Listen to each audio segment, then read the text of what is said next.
Bien, antes de empezar a desarrollar nuestro pequeño panel, vamos a hablar sobre bueno, lo que pueden o lo que son las excepciones, ¿no? Siempre puede ocurrir en nuestro código que tengamos posibles partes del código que no, bueno, pues que no tengan que ocurrir o bueno, que en principio que no son problemas, no son errores propios del código, es decir, si hay que escribir esto de aquí, ¿vale? Me va a dar un error el propio Laravel y me va a decir que, oye, que es que hay un error de sintaxis, ¿no? Pero puede ocurrir que haya veces en los que se produzca una serie de errores, por ejemplo, vamos a ver 1 entre 0, ¿vale? Supongamos que esto ocurre y yo automáticamente cuando ejecute esto me va a decir, que hay una división entre 0. No, ¿qué ocurre? Esto nos está generando un error, un código de error dentro de Laravel. Aquí, de hecho, veis toda la información que está devolviendo, ¿vale? Y, bueno, pues no es agradable de cara a un usuario poder ver toda esta información. Bueno, de hecho, para hacerlo un poquito más real, ¿vale? Esto en un sistema normal, vamos a ponerlo en producción, vamos a poner que el debug sea false, ¿vale? Y esto, un usuario normal, un visitante de nuestra web, va a ver esto. Entonces, no es un mensaje agradable para un usuario, ¿no? Entonces, ¿cómo vamos a controlar nosotros estos errores? Bueno, pues vamos a utilizar exception, ¿vale? La clase exception. ¿Cómo vamos a utilizar la clase exception? Bueno, pues lo primero que vamos a hacer es try. Vamos a quitar todo esto de aquí y catch, ¿vale? Es decir, para que le hagamos una idea, bueno, exception, vamos a crear esto primero. Para que nos hagamos una idea, lo que le estamos diciendo al código es, vale, intenta hacer lo que está aquí dentro y si hay algún problema con todo esto, o sea, si hubiera algún problema dentro de la ejecución, cógelo, o sea, recupera, o sea, no me des un error, sino coge ese problema y dame mi información. Aquí lo que vamos a hacer es un echo get message, ¿vale? Y de esta manera, nosotros, en la misma página, fijaos que ahora no me está dando un error, sino que no me está saliendo este mensajito de error, sino que me está diciendo, oye, que hay una división por 0. Vale, bien, me parece razonable. Con esto yo diría, vale, pues tengo una división por 0, aquí pongo un 1 entre 1 y esto ya no me está dando un error, ¿no? Bien, ¿qué ocurre? Bueno, esto está bastante bien, solo que el método de exception puede ser muy amplio, es decir, no nos está dando a lo mejor un error concreto, sino que supongamos que nosotros tenemos una función, private function, vamos a poner aquí, yo qué sé, exception, vamos a poner aquí de hecho que va a ser generate exception, ¿vale? Y aquí creamos, vamos a suponer que aquí esta función nos da una excepción. Esta función nos da una excepción que no es de tipo exception, es decir, con exception lo vamos a capturar porque esta clase es genérica, pero va a haber siempre momentos en los que a lo mejor bueno, nosotros queremos dar un poquito más de información, es decir, queremos saber qué tipo de excepción es, qué ha pasado, qué ha ocurrido con ello. Y bueno, pues el método de exception se nos queda un poco corto, ¿no? Porque no es lo mismo, por ejemplo, que esto me devuelva por 0 o sea, me dé una división por 0 a que no he podido establecer una conexión con una base de datos, por poner un ejemplo, ¿no? Entonces, claro, de cara a hacer una ventana de error o poder gestionarlo, tiene que ser de forma, o sea, lo tenemos que hacer de forma diferente. Entonces, voy a hacer de una forma un poquito pues, a escondidas para que no me veáis, pero ahora os enseño qué ha pasado, cosa que voy a hacer. Vamos a poner validation. Vamos a poner aquí. Vale. Entonces aquí vamos a crear en app exceptions esta de aquí, ¿vale? Y aquí vamos a tener nuestra función this generate exception.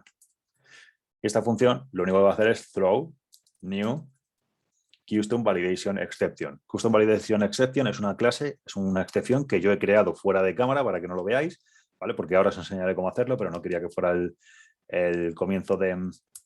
bueno, quería adelantarme. Y aquí vamos a crear un mensaje.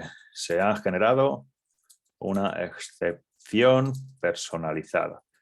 ¿Vale? Entonces, bueno, en este caso vamos a ejecutar este código y esto me va a estar diciendo que se ha generado una excepción personalizada. Eso está bien. ¿Qué ocurre? Esta validación, o sea, el método, la clase exception es muy amplia, por lo cual en el momento en el que haya una excepción la va a capturar. Pero si en este caso, en vez de haber puesto exception, yo hubiera puesto custom validation exception, ¿vale? Esto va a funcionar exactamente igual, pero la diferencia es que si yo en vez de tener esto aquí, vamos a suponer, comento y hago lo mismo que tenía antes, 1 entre 0, esto ya no lo captura, ¿vale? Entonces, de esta manera nosotros podemos crear excepciones que nos den una información o nos permitan tratar ese error de una manera o de otra.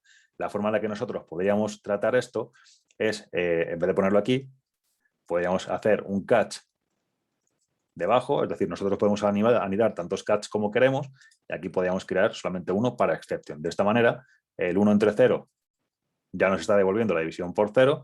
Vamos a poner aquí, de hecho, eco excepción general y aquí vamos a poner excepción custom, ¿vale? Y ahora vamos a hacer el caso contrario y entonces nos va a decir excepción custom se ha generado una excepción personalizada y si lo hicimos al revés nos va a decir excepción general división por 0. De esta forma nosotros hemos podido capturar dos tipos de errores diferentes y los podemos tratar de formas diferentes. Podemos hacer, por ejemplo, que esta primera nos devuelva una respuesta que sea un, por ejemplo, abort 404, ¿vale? Que es la forma en la que nosotros le decimos al Laravel que nos dé un código de error y aquí podemos hacer, por ejemplo, 400, ¿vale? Entonces aquí nos va a dar el servidor retornado un batch request y aquí nos va a dar un 404, ¿vale? Entonces, de esta forma nosotros, para los diferentes tipos, así es como nosotros podíamos capturar excepciones y podríamos ejecutar diferentes piezas de código dentro de Laravel. Recordemos que, bueno, podríamos haber utilizado aquí excepción o también es bastante extendido utilizar la barrita delante. Es equivalente a no poner esto de aquí arriba. En este caso no aporta una ventaja significativa. A mí en lo personal me gusta hacerlo así porque esta barrita me parece que queda un poquito fea, pero esto es un poco a gusto del consumidor, ¿vale? Esta de aquí, sin embargo, sí que es importante que esté declarada. Bien, entonces, ya hemos visto cómo podemos capturar una excepción y poder tratar ese código de error de una manera o de otra. Vamos a suponer, en este caso la abort va a ser vamos a quitar los abort, ¿vale? Para que pueda hacer un montón de cosas, una cosa u otra. Vamos a utilizar, por último, el finally, ¿vale? Que finally lo que va a ser es el código que se va a ejecutar tanto si se ha entrado una excepción como si el código fue bien, ¿vale? Aquí vamos a poner echo, esto se ejecuta el 100% de las veces, ¿vale? Bueno, esto no es del todo cierto. Si hubiéramos creado una excepción dentro de nuestro propio método de tratamiento de excepciones, pues esto no se ejecutaría, ¿no? Nos daría una excepción y se cortaría en medio. Pero aquí en este caso, vamos a ver que esto me ha dicho, oye, se ejecuta el 100% de las veces, vamos a cambiar la excepción que se genera de esta a 1 entre 0, ¿vale? Y esto también se ha ejecutado el 100% de las veces y si nosotros no tuviéramos nada, sino que hubiéramos puesto aquí un 1 entre 1, que esto no es un problema, el código del finally también se nos ejecuta, ¿vale? Y de esta manera nosotros podemos tratar las excepciones. En el siguiente vídeo vamos a ver cómo podemos crear nuestras propias excepciones, cómo podemos darle, bueno, pues tratar o dar más información o pasarle diferente tipo de información a nuestras excepciones, ¿vale?